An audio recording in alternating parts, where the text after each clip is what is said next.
What's going on, guys? Welcome to another episode review for Bleach: The Thousand Year Blood War. This is episode 18, and with me, as always, I have Blue Spade. Yeah, so we pick up immediately after the last episode in which what was it? Mask is fighting against the other three Soul Reapers, and he immediately like takes them down.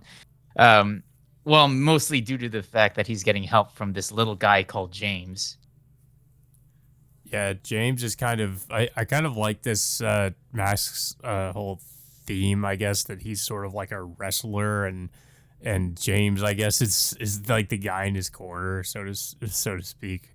And I guess he's sort of like, in a way, it seems like James buffs him or something, because it's every time he cheers him on, Mask just gets more powerful. It kind of works both ways too, because whenever something happens to James, like he gets revived as long as Mask is alive, and Yeah. what happens afterwards? I think it was what was it Kensei and Captain Kensei and Rose, uh, both unleashed their Bankai against them. Initially, Kensei, initially it looks like he had the advantage by using his Bankai against him, but then he gets word that James is the one that's boosting him up every single time, no matter how much damage Mask continues to get. So Mask, of course, uses it to his advantage and completely overpowers Kensei to the point of incapacitating him. Yeah. And then of course I forget the other guy's name, but he also tries to use his It Bankai. was Captain Rose. I think Rose. I think his real name is I think it's like a Japanese version of Rose. I can't remember the exact. I think it's Rojiro. That's his name, but he calls himself Rose. Yeah, I don't think we've really seen him use his Bankai before, but it's some kind of sort of like a music music based Bankai, like a symphony or something. He uses against him, which is interesting because we see Mask like just kind of rupture his eardrums just so he doesn't hear it. Because I guess if he like the Bankai only works if you can hear, because I guess it's a music sort of Bankai, so it doesn't work if you can't really hear it. Yeah, and of course, Mask just fires this like star beam onto Rose's chest to reveal like a star shaped hole, and he's pretty much out of commission. And that's until both Renji and Rukia finally make their return to the Soul Society. Yeah. We also kind of get a flashback showing, I guess, Renji training or training with Ichibei, sort of like, I guess, trying to regain his, I guess, what he reveals in this episode, which is his true Bankai. Yeah, that originally Hihiro Zabimaru is not its real name. Pretty much, of course, we know that Renji initially got that version of the Bankai. I think mostly on a whim because he was trying to save Rukia from execution in one of the initial arcs. But he reveals that with enough training that and possibly if Renji is worthy enough that he'll be able to reveal the true name of his Bankai, which is revealed to be So Zabimaru. Yeah. Yeah, so of course he shows up and he pretty much like decapitates James. And he pretty much immediately like kind of wipes the floor with Mask, showing the true Zanpakuto, or not true, but true Bankai. And I mean, I like the way it looks. It's just kind of an evolved form of Zabimaru. Yeah, I mean, you don't see that gigantic serpent like figure that Renji used to use as his initial Bankai. Instead, it's more of like like a sword and shield style Bankai. Of course, it does the sword does kind of change its shape almost similarly to a Shikai version. Yeah. Yeah, I mean, I also like how the scene plays out where you just see like the you kind of see the Bankai through like a haze, and then it slowly like kind of reveals itself, and it's just pretty creepy looking just to see it through like the smoke. So I was looking at the comparison with the manga, and I feel like the anime did it really like I almost feel like the anime did it better Yeah. with how it reveals it. Yeah. So so the fight goes back and forth, but uh the way Renji beats Mask is intentionally kills kills James for whatever reason.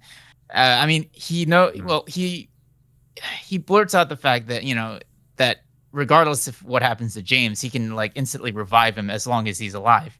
But of course, Renji uses that to his advantage to unleash his full potential of his new Bankai, and just basically just like, I don't know, like incinerates Mask's entire body to crumbles.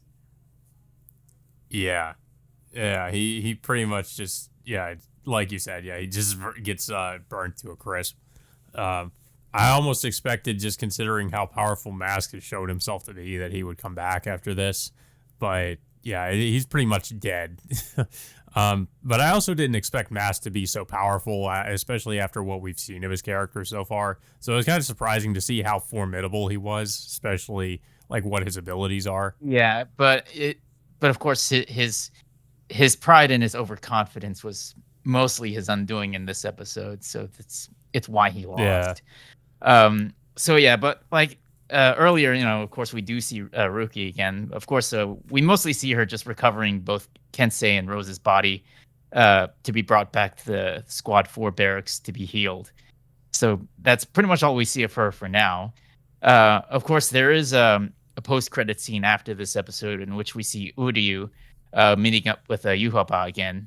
And of course, we also see Hashwalth again reappearing in front of Yuhaba, explaining explaining that Yuhava is now asleep and is building his strength as the father of the Quincy. Yeah, because Yuhaba senses that, I guess that Jane, or not, but that Mask had died, and he, like, I guess absorbs Mask back into himself, and then goes into like he disintegrates and he disappears, and I guess goes to sleep.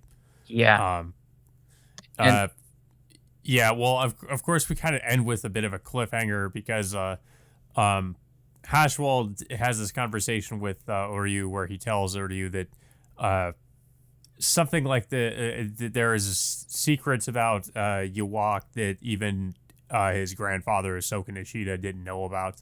Uh, though of course we don't really get what those are until I guess probably later on. yeah, and of course, he brings up the fact about another reason as to why Uryu is Yuhaba's successor, and that's pretty much where we leave off from there. Um, Overall, it was a decent episode. I kind of felt like it went by a lot faster than I thought it was going to be, mostly because the fight was. Of course, the initial fight was with the Mask against the Rose and Kensei, and then the remainder of the episode was Renji against Mask, and that was it. Honestly, I was a little Yeah. surprised on how quickly that fight ended. I thought it would last maybe for another episode. Um, but yeah, it just pretty much ended Mask off, incredibly quickly as soon as Renji gets back.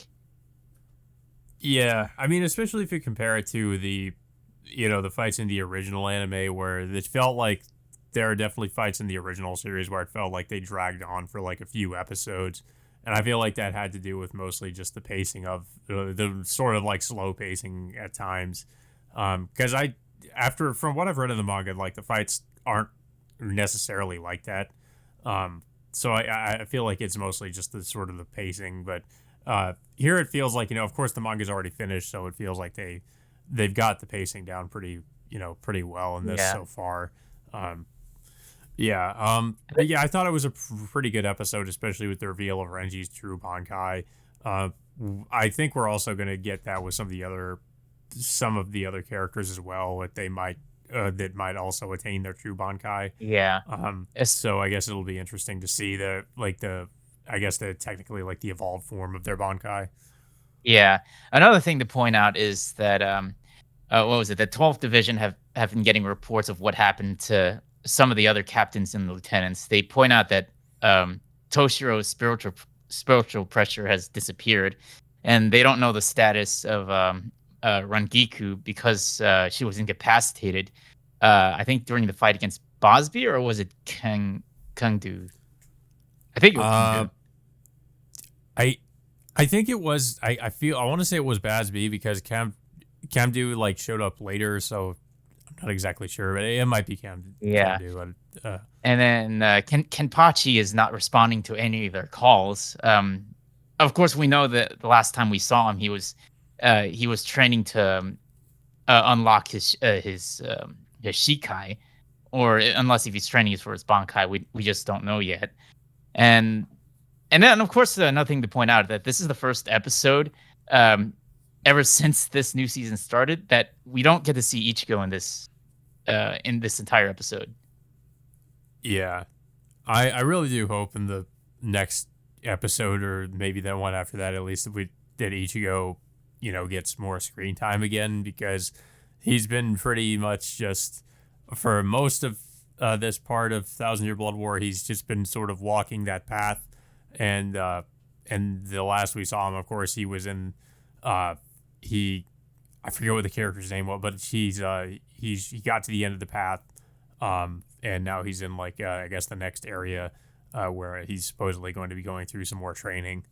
But I mean, I get that it's sort of all just trying to build up to him showing up again and maybe revealing some new abilities or something. Yeah. And also actually using his new Zanpakuto. Like I kind of want to see how he uses those two blades and how he does that. I mean, considering for most of the series he's pretty much always had the same I mean, of course it's sort of changed over time, but he's pretty much had the same Zanpakuto the whole time. So now it's it's sort of different. So I kind of want to see how he utilizes that. Yeah, especially his fighting style will likely change due to the fact that he's wielding two Zanpakuto now. Yeah.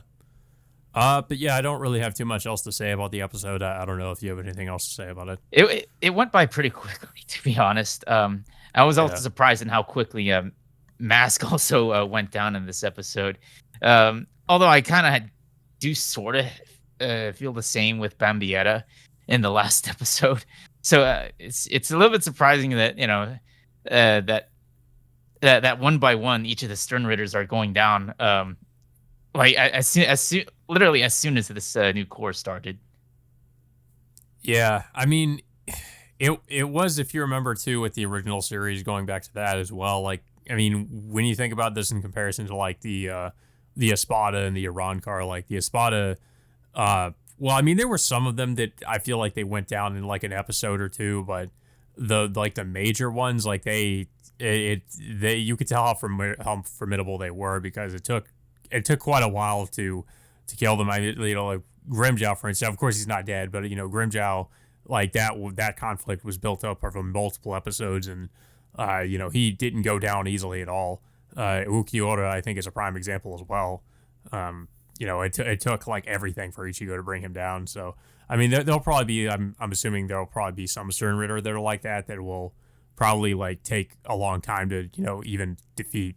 But so far, yeah, the ones that I felt probably should have lasted a little bit longer, like Bambietta, for instance. I'm kind of also surprised at how quickly she got defeated. Yeah, I mean, although I do feel I don't think we've really seen the last of Bambietta. I think. Oh yeah, apparently something, especially with what happened with the other Stern Ritter girls and what they supposedly are going to do to her. But yeah, I mean, it's not looking good though. But I mean, I don't know. I'm sure, yeah, like you said, she will come back, but probably not the same. Yeah, I guess we'll have to find out eventually. Especially, we don't even know what happened to Toshiro, considering they mentioned that his spiritual pressure is disappeared. Yeah. But yeah, guys, so that all being said, until next time, we will see you all later.